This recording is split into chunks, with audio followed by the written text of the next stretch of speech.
resolutions, you have 1 day. No, don't give me that. No, don't finish it then, pare. Pag lugar mo, ilang beses ka nakiusap sa akin eh. Huwag mo ako sigawan. Ilang beses ka rin nakiusap pa. Hanggang doon na.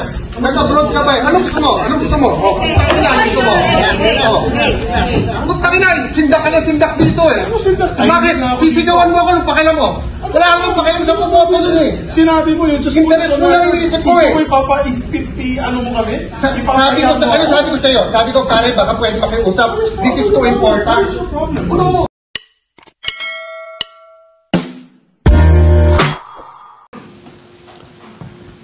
Thank you, Your Honor. Mr. President, if I may. What is the pleasure of Senator Zubiri? Yeah, just 2 issues. One is this was not in the daily agenda, this concurrent resolution number 23. But I know, of course, our good colleague would like to have not his area not be disenfranchised in voting. So sometimes we take it up important matters such as this to be able to answer the times, and this particular issue is on the disenfranchisement of these 10 EMBO barangays. However, Your Honor, I'm trying to get in touch with our colleague who is from Makati, and I do not know, does this have any implication to Senator Binay's I can state for the record, Mr. President, it has nothing to do with Makati anymore, because all of these barangays are now under Taguig, being administered by Taguig, and the problem is they'll not be able to vote for any. Can I ask for just a 1-minute suspension? She's calling. 1-minute suspension, Mr. President. Session is suspended. Before that, am I correct that the former Senate President wants to move that we suspend the consideration of this concurrent resolution and discuss it tomorrow? If yes, then may I make a Yeah. Mr. President, my question, first of all, I don't know anything about this bill. Nothing. It just came out of the air. So this is a Senate concurrent resolution. This is not a simple resolution. And I was a majority leader, like you've been also a minority leader, I believe, a majority leader. And the concurrent resolution has a force of, before the Supreme Court came out with the decision that it does not have a force of law, but it used to have a force of law. So ang question ko lang dyan, Mr. President, is, with due respect to him, I know it's a local issue. I know it's a local issue, and it's important to you guys. And I don't want to disenfranchise anyone. Ang akin lang sana, explain sana sa amin, ano itong pag-usapan natin. Yun lang. And I asked a colleague who represents particularly you before these 10 EMBO barangays, I asked her, and she also doesn't know what's going on. Due courtesy lang ba? Sort of some respect and due courtesy. Yun lang akin, Mr. President. I have, again, if I raised my voice, it's because, it didn't have to go that way, and I apologize if I raised my voice. Okay? Ang akin dyan, if it will help you, maybe we can pass this, we can take it up tomorrow. Ang akin lang naman dyan is nabigla ako, dahil nasa taas nga ako, at biglang may concurrent resolution about these barangays. Wala naman sa agenda today, Mr. President. So, my appeal to the good gentleman is give us time to at least explain to us what it is all about. We have no caucus. We've never had a caucus since I asked for one in the beginning of the incumbency of the good Senate President. So, I don't know. If we had a caucus, you could have raised it there and said this is a very simple piece of resolution. Nobody's going to get affected. We're going to get them to vote at least in these elections. If I was told that, then I would have no problem. Pero biglaan eh. Ngayon ko lang nakita yung document here, just now, when I went down. So, that is all I'm asking, because we're not the house of, we don't want to be like other establishments na, ano lang tayo, in the midnight hour we're passing measures. No, we're not like that. Senator Pia Cayetano knows that. That's her pet peeve. She doesn't like to pass things in the middle of the night when nobody's around. I know that. Because we have traditions, and it's a time-bound tradition. So mine is not, I'm not even asking anymore. I'm not raising a point of order, because our agreement in the past is that we will take up on the floor what is the agenda for the week. And this is not even in the agenda for the week, kasi bago lang to. And I understand kung bago lang to because of the lateness of the hour, meaning the lateness of the session, and this might be able to help Senator Cayetano. But we have another session tomorrow, Mr. President. So there should be no problem. All we need to know is just understand, what is this all about? How can we help you? Ayoko din ma-disenfranchise sila eh. Ayoko din, Mr. President. Yung mga taga-Tagig at sa Embo Barangays. Ang gusto ko lang sana is just explain to us what this is all about. Because this is a concurrent resolution. If it was a simple resolution saying that the Senate would like the COMELEC to recognize these Embo Barangays and come up with this procedure, wala po akong problema, Mr. President. But this is a concurrent resolution, which is a tad higher, a notch higher in terms of implementation and validity. Yun lamang po, Mr. President. No offense meant to my dear colleague. I know it means a lot to him. I'm not here to stall, and I'm not here to disenfranchise anyone. Yun lang po, Mr. President. Yung akin lang, sana ma-explain lang sa amin. And with due respect, we're all elected senators here. I will not pass a measure na hindi ko papadaanan sa inyo or to anyone, in fact, without going through the motions. Yun lang po, Mr. President. Yun lang request ko. It's just a simple request that tradition should be followed, at least to explain to us, at least come up with an interpellation on the measure on this particular concurrent resolution. Because even with simple resolutions, we have periods of interpellation. We have period of amendment in simple resolutions, lalo ng concurrent resolutions. So yun lang po ang request ko, Mr. President. Thank you. Mr. President, let me just state before the Honorable Cayetano responds with his manifestation, Chair would like to place on the record. Number one, as correctly pointed out by Senator Zubiri, this is a concurrent resolution, and by virtue of the Supreme Court decision, is no different from an ordinary resolution.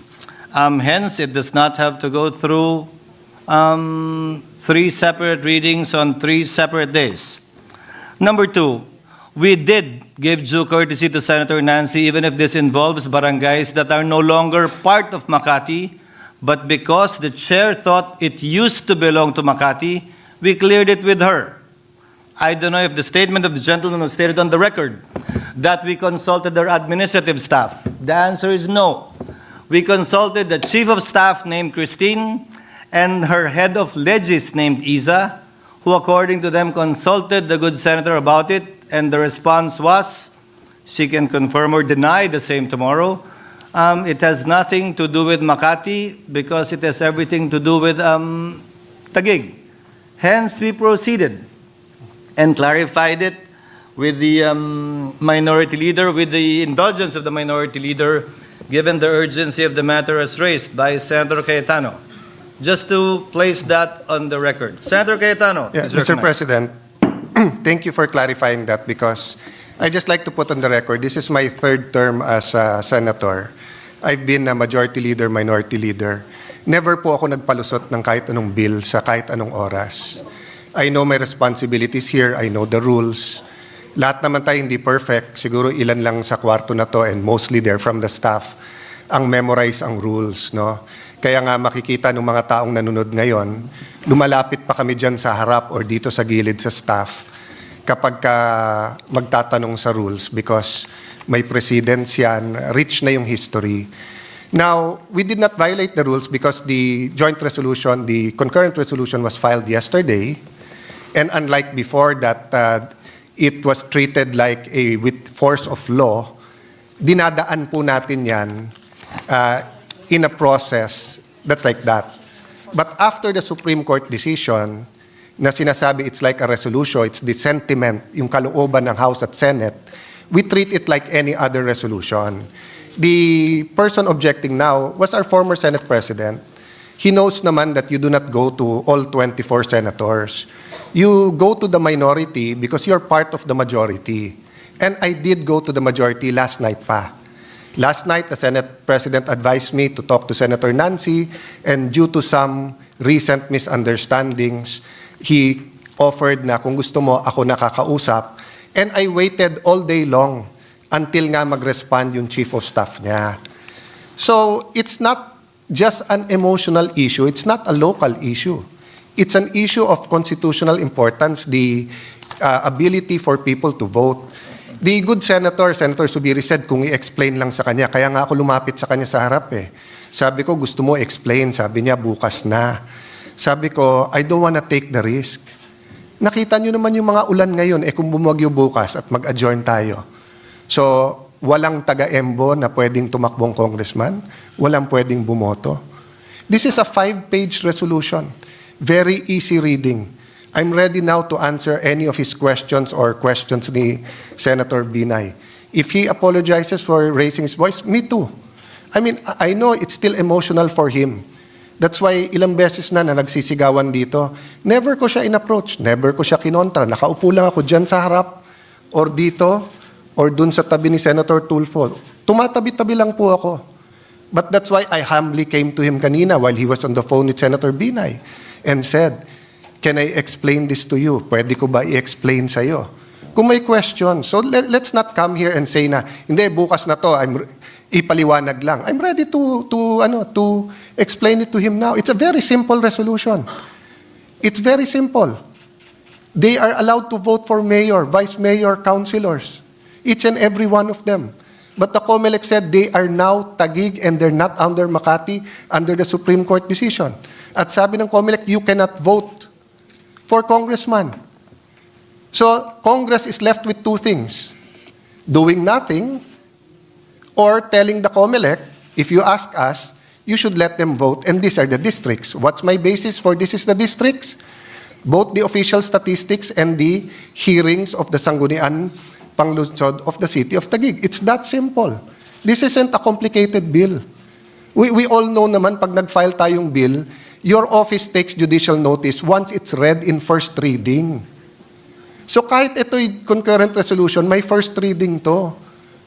Hindi kailangan lapitan yung 24, but if that is the pleasure of Senator Zubiri, I humbly did that kanina. So but let's not make it appear that this is a simple, this is a complicated bill, this has implications, this is ganito, and let's just wait till tomorrow. That's not true.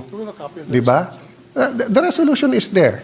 Diba, nakiusap na lang, at sabi nga ni Minority Leader, please make it brief for a simple reason. I think the Minority Leader and Senator Risa are up, 5, 6 a.m. sa dami ng papeles. They usually go home from session 8, 9 p.m. They have early hearings, but they're here. Diba? So sa akin, Mr. President, if the former Senate President heard me, I'm making appeal, not for myself. You know, wala akong vested interest dito in the sense that my wife as mayor, sinabi na ng COMELEC, pwede siyang tumakbo. And pwede siyang iboto sa EMBO. So with or without this resolution, wala tong epekto sa aking wife, sa vice mayor, sa konsehal.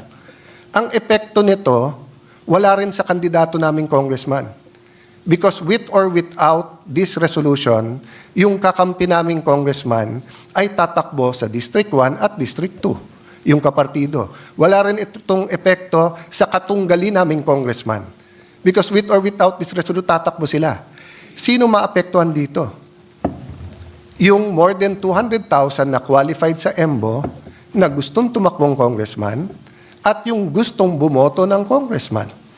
And after June 30, saan sila lalapit for representation sa kanilang district? Right now, nahihilo na sila. If they go to the congressman of the 2nd District of Makati, possibly, I don't know his response, possibly, hindi na naman kayo sa Makati. If you go to the 1st or 2nd District of Taguig at hindi magkasundo yung congressman, mag-aagawan sila kasi pareho nilang hindi distrito. So this is a mere resolution saying the sentiment of Congress. If anyone here wants to say na I disagree, okay lang. If anyone here wants to say na hindi, dapat yung barangay na ganyan or wants to ask me a question, I'm ready as much as makakaya ko. Pero ang masasagot ko lang sa inyo, Mr. President, and this is for my, tinuturing ko rin kaibigan kahit may heated, siguro naman, 1998 ko pa kasama si Senate President Zubiri. So siguro we're entitled one heated argument, which is tonight. No? Kasi 1998 ko pa naman siya. Madalas, magkaiba kami ng stand, pero hindi naman kami nagkakainitan. So, if you're apologizing for raising, I also apologize for raising my voice, my friend. But, you know, if this was Bukidnon, at hindi sila makakaboto, hindi sa i-give ko lang sa iyo eh. I'll stand there, I'll listen to you, I'll even help you kung hindi mo kasundo si Nancy. But yung nangyari tonight, I mean, ikaw na magsabi, di ba? I mean, you could have said 1 minute suspension, usap tayo. But yun nga, I mean, wala naman akong choice eh. If you guys want to wait for tomorrow, but if something happens tomorrow, di ba, what do I tell the people of Embo? Sorry, hindi kayo pwedeng tumakbong congressman kasi walang ginawa ang Senate. Di ba? Ang House are ongoing pa. Nandun si Mayor Cayetano together with the other officials of Taguig. Precisely nga, we don't want to wait till the last minute. I mean, I wouldn't risk anything that important to you, brother, to the last minute. So, kung merong kang pagtingin sa matagal natin pagsasama, let's debate on other critical areas that we really disagree. Eto naman, kahit tignan mo ng mabuti, there's nothing hidden there. There's no hidden agenda. Una-una kung hidden agenda, tinago namin yan. Please take a look at the resolution. There's nothing there which isn't quite clear, factual, you can get from any website, di ba? But, you know, let me just extend ng konti. We treat it as a bill.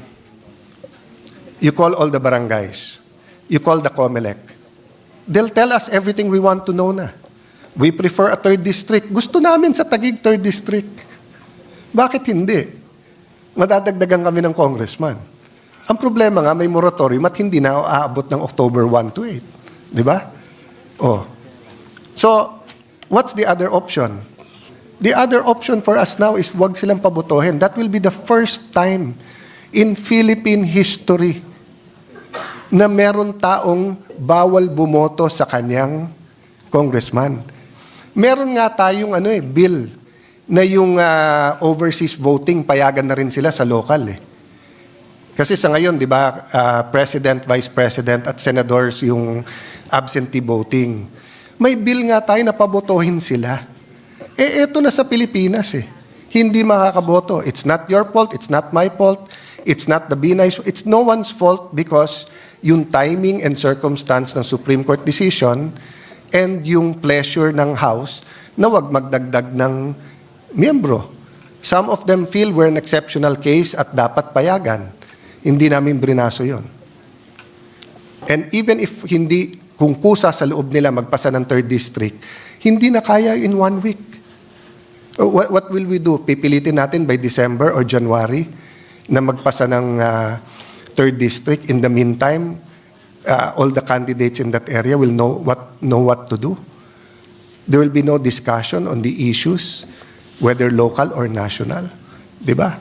So, yun naman sa akin, no? Na I leave it to the pleasure of the former Senate President and gentleman from Bukidnon, no? If you ask me, ako'y nakikiusap, ipasa na natin.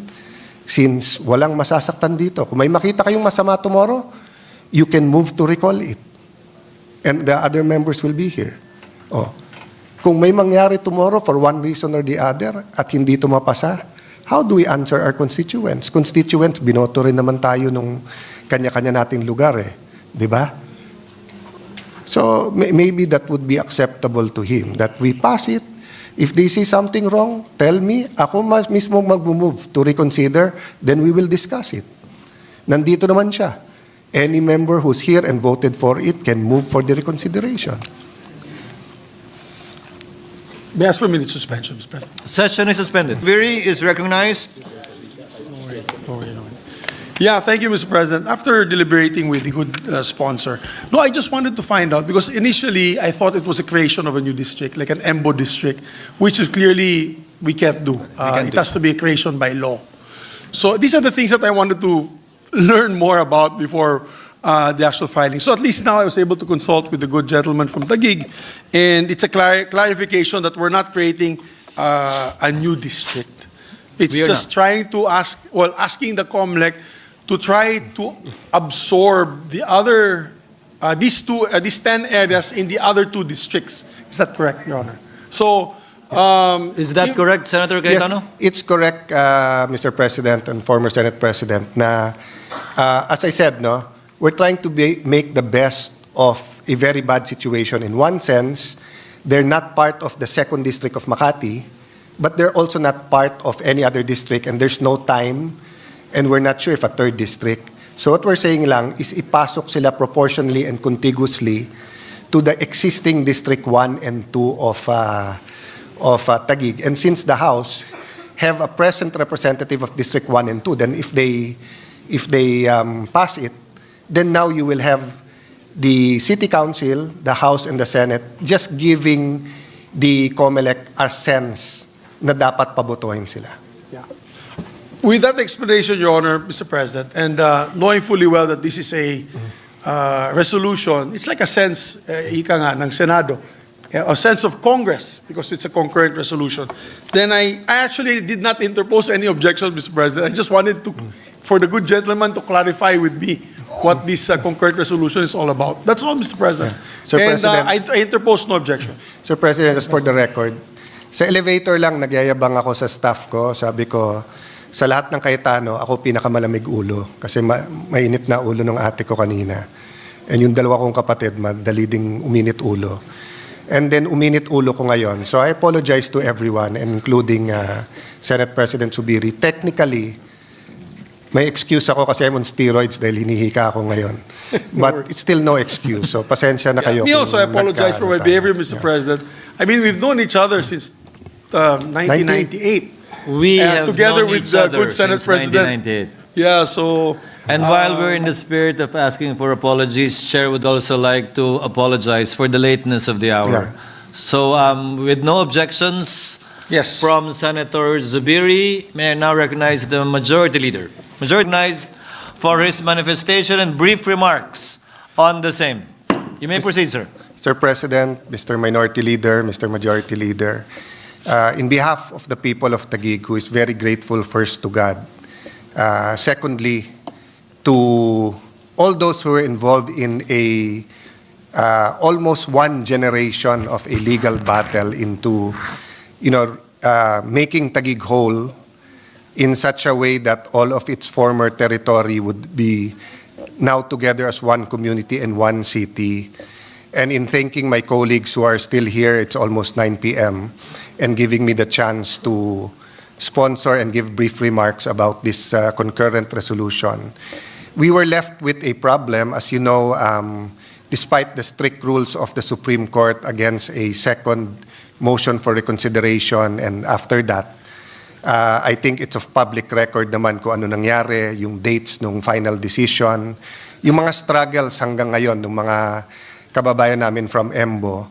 And there's one struggle that they need the help of Congress, which is to be able to run for Congress and to be able to vote for a member of Congress. It is most basic in the U.S. Constitution, where we copied our Constitution, that no taxation without representation. So unless we're ready to say that lahat ng taga-EMBO ay wala ng buwis, we should not take out their right to have a representative and to vote for a representative. So recently, the Commission on Elections said that they cannot vote for congressman in the 2nd District of Makati dahil wala na sila sa Makati. Now, both cityhood laws of Makati and Taguig said that the cityhood law is dependent on the final resolution of any boundary dispute settled, of course, by the right forum. But this does not automatically amend the congressional district.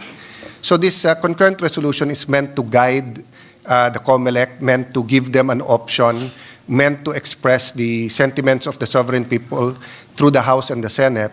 The House specifically, the local constituency, the Senate, the national constituency, but both houses equal, to tell the COMELEC that there are now two evils possible. One evil is that they'll not be able to run nor vote. The other one is that the COMELEC has no basis of where they can vote and where the barangays, which district. So this current resolution is an attempt. It's not a perfect attempt, but it's an attempt until the legislature in the future can pass a new law regarding the districts. So we seek with this concurrent resolution to make our will known to the Commission on Election. Thank you for this thank you for this opportunity, Mr. President. No?